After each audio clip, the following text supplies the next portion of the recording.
কেননা এটা আব্বুর পক্ষ থেকে ওসিয়ত করা আছে যে উনি কোনোদিন মানুষের পিছে লাগেনি, আমরাও যেন কোনোদিন মানুষের পিছে না লাগি। যে এটা ওনার স্বভাব চরিত্রের অংশ যে উনি কোনোদিন মানুষের বিরোধিতা বা সমালোচনা করে কারো নিচে নামাতে হবে এই কাজ উনি, এই চেষ্টা উনি করেননি। তা আমরাও যেন কখনও কারো বিরুদ্ধে না লাগি। তো আপনারা দোয়া করবেন যেন আল্লাহ সুবহানাহু ওয়া তাআলা আমাকে বয়স অল্প হলেও যেন আল্লাহ সুবহানাহু ওয়া তাআলা ধৈর্য ধরার তৌফিক দান করে, আল্লাহুম্মা আমিন। এবং ইউসুফ আলাইহিস সালাতু ওয়াস সালামের ইউসুফ আলাইহিস সালাতু ওয়াস সালাম কিন্তু তার ভাইদের দ্বারাই নির্যাতিত হয়েছিলেন, হননি? এখন আমার দশা হয়েছে সেই, আমরা হচ্ছে আমাদের ভাইদের দ্বারা নির্যাতিত হচ্ছি। মানে আজীবন যাদের কথা বললাম, আজীবন যাদের গান গাইলাম এবং আজীবন যাদের সকল কিছু যাদের জন্য করলাম এবং এখনও করছি, যেই মানহাজ, যেই আদর্শ প্রতিষ্ঠা করার জন্য আমাদের সকল কিছু, মাসিক আল ইতিসাম আপনি খুলে দেখেন কি ফতোয়া আসে, জামিয়া সালাফের সিলেবাস পড়ে দেখেন কি আছে, জামিয়া সালাফের শিক্ষক মণ্ডলীকে দেখেন তারা কোথায় থেকে আসছে, কথা বুঝতে পারেন? সব কিছু যেটার জন্য শুধু হিংসা থেকে, শুধু বিদ্বেষ থেকে, যে আমি আমার বহু বক্তব্যে বলেছি যে আমরা কখনো চাই না যে সংকীর্ণ মনে হয় দাওয়াতি কাজ করতে।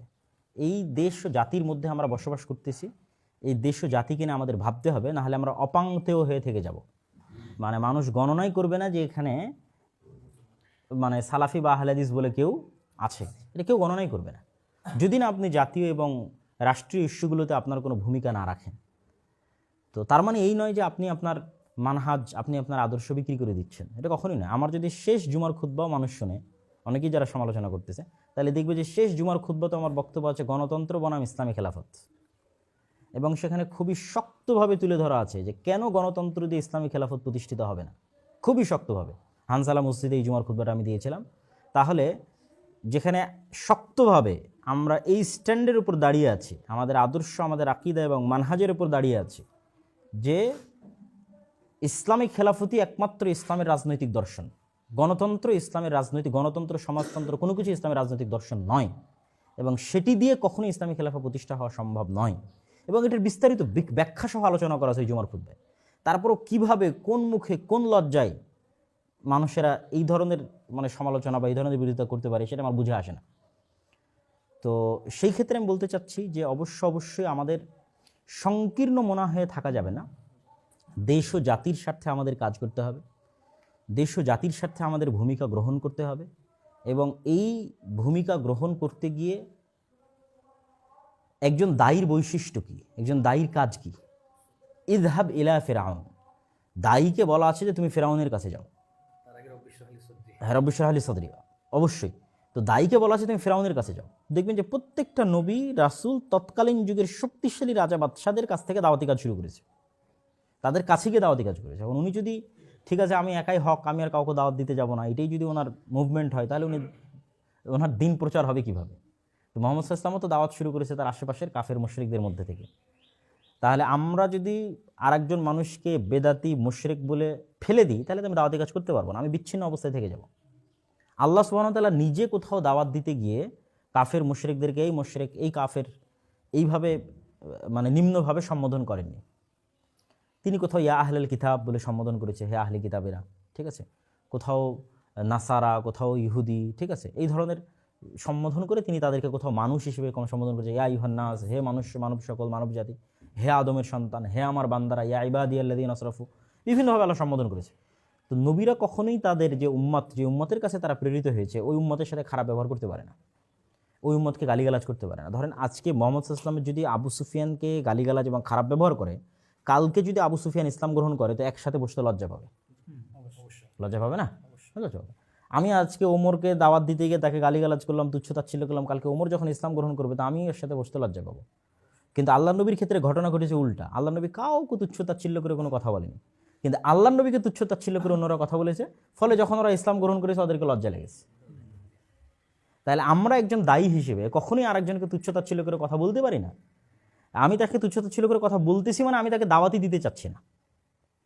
আমাদেরকে সবার কাছে যেতে হবে, সবার সাথে উঠতে হবে, বসতে হবে, এবং আমাদের আকীদা এবং মানহাজ ঠিক রেখে দেশ ও জাতির স্বার্থে ঐক্যবদ্ধভাবে কাজ করতে হবে, এবং এর মাধ্যমে আপনি আপনার দাওয়াতটা ছড়িয়ে দিবেন।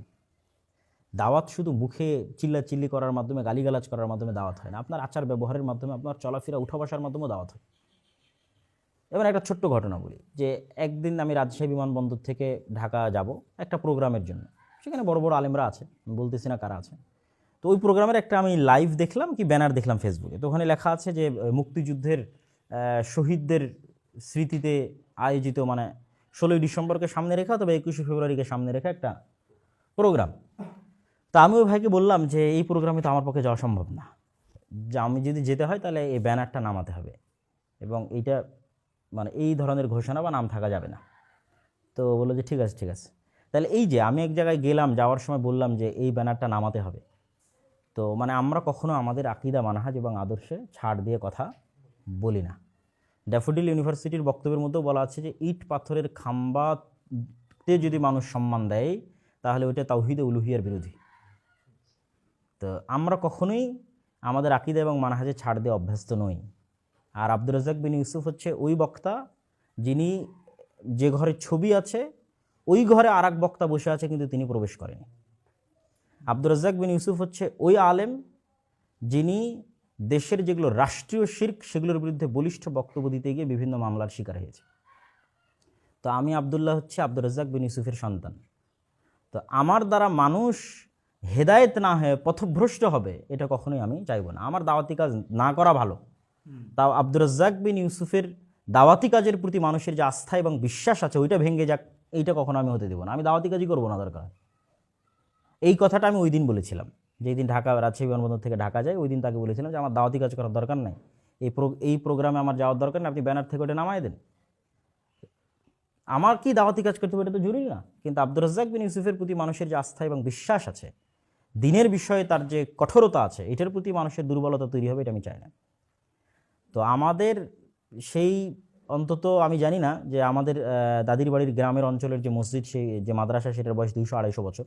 তো কতদিন থেকে আমাদের পূর্বপুরুষরা আহলে হাদিস জানি না। আমাদের মাদ্রাসা বলেন, মসজিদ বলেন, থাকার জায়গা বলেন, অন্তত মাইলকে মাইল, কিলোমিটারকে কিলোমিটার আহলে হাদিসদের বসবাস, এবং আহলে হাদিসদের মধ্যেই আমাদের উঠা বসা, আহলে হাদিসদের মধ্যেই আমাদের থাকা খাওয়া। তো সেই জায়গায় দাঁড়িয়ে আমি অন্যদের বিরোধিতা করতে চাচ্ছি না, কিন্তু যারা এরকম আরও হাজারো শত সমস্যার মধ্যে জর্জরিত আছে তারাই হচ্ছে আঙ্গুল উত্তোলন করার চেষ্টা করতেছে আমাদের প্রতি। তো এটা আমি মনে করি চরম অন্যায় হচ্ছে এবং চরম বেইনসাফি হচ্ছে। বরং মানুষের উচিত ধৈর্য ধারণ করা। আমিও আল্লাহ সুবহানাহু ওয়া তাআলার কাছে দোয়া চাই যে আল্লাহ সুবহানাহু ওয়া তাআলা যেন আমাকে ধৈর্য ধারণ করার তৌফিক দান করে, আল্লাহুম্মা আমিন। এবং আমি অন্যদেরকেও আহ্বান করব যে আপনারা সমালোচনা করলেও ন্যায়পরায়ণতার সাথে করেন, প্রশংসা করলেও ন্যায়পরায়ণতার সাথে করেন। অন্যায় করিয়েন না এবং এমন কিছু বলিয়েন না, এমন কিছু লিখিয়েন না যাতে পরবর্তীতে সাক্ষাৎ হতে আপনার লজ্জা হয়। আমার তো লজ্জা হবে না, কেন আমি তো কারো বিরুদ্ধে লিখিও না, কারো বিরুদ্ধে বলিও না। কিন্তু আপনি এমন কিছু লিখিয়েন না, বলিয়েন না যে পরবর্তীতে আপনার সাথে সালাম দিতে আপনার লজ্জা হবে যে আমি তার বিরুদ্ধে এটা লিখেছিলাম, এটা বলেছিলাম। অতএব কোনো কিছু বলার আগে, কোনো কিছু লেখার আগে এবং বেশি প্রশংসা করার আগে এবং বেশি সমালোচনা করার আগে 10 বার ভাববেন। ঠিক আছে? যেটাই আমরা মুখ দিয়ে বের করি না কেন, যেটাই আমরা কলম দিয়ে ছাড়ি না কেন, সেটাই সংরক্ষণ করার জন্য ফেরেশতা আছে।